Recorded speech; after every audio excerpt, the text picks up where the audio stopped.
time. Kasama pa rin ang ating weather tito na laging may panahon para sa'yo. Tito Alvin, medyo maulan itong mga huling araw kaya may chance na bang mabuo ang una nating bagyo?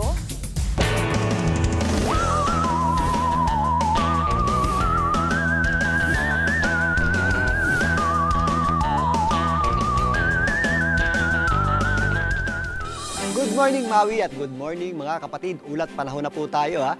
Yes, Maui, itong ang binabantayan nating low pressure area ay maaaring maging unang bagyo natin ngayong taon. Sa katunayan, ito po ay nasa loob na ng ating Philippine Area of Responsibility. Ito ay huling namata ng Pag-asa sa layong around 945 kilometers east ng Eastern Visayas. Sa kasalukuyan, ito po ay hindi pa nakikitang maging bagyo ng Pag-asa in the next 24 hours.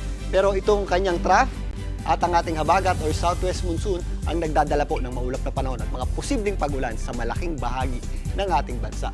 Ito yung average track ng mga bagyo o kadalasan dinadaanan ng bagyo kapag buwan ng Hulyo. Since manggagaling dito yung ating low pressure area, ito pa yung ating SWAT na posibleng puntahan itong ating sama ng panahon mula eastern section ng Northern Luzon or Paricurve pataas. Dahil nga malayo pa at medyo mahina pa ito, marami pa pong posibleng magbago. Pero ito ay dadaan dito sa mainit na karagatan ng East Philippine Sea, so babantayan natin ang posibleng paglakas nito in the next few days.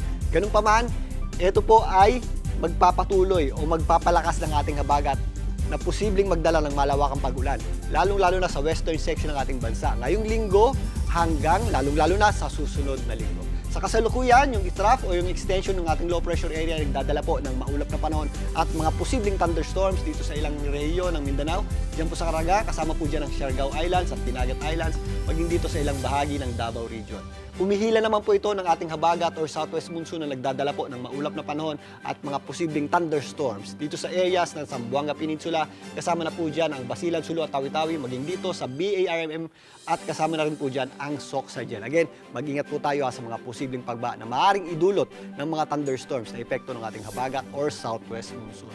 Dito naman sa Visayas, umaabot din yung bali ng hangin o yung trough ng ating low pressure area dito po sa eastern section ng Visayas. Kasama na po dyan ang Leyte at Southern Leyte. Maging dito sa area ng Central Visayas, kasama na rin po dyan ang Cebu at Bohol. Samantalang, meron din po tayong inflow ng hangin o yung ating paghila ng habagat ay nagdadala po ng maulap na panahon at mga posibleng thunderstorms. Dito naman sa Western Visayas, kasama po dyan ang Negros at Panay Islands. May epekto rin po yung habagat dito po sa area ng Palawan. Posible rin po dyan yung mga scattered o kalat-kalat na pag-ulan.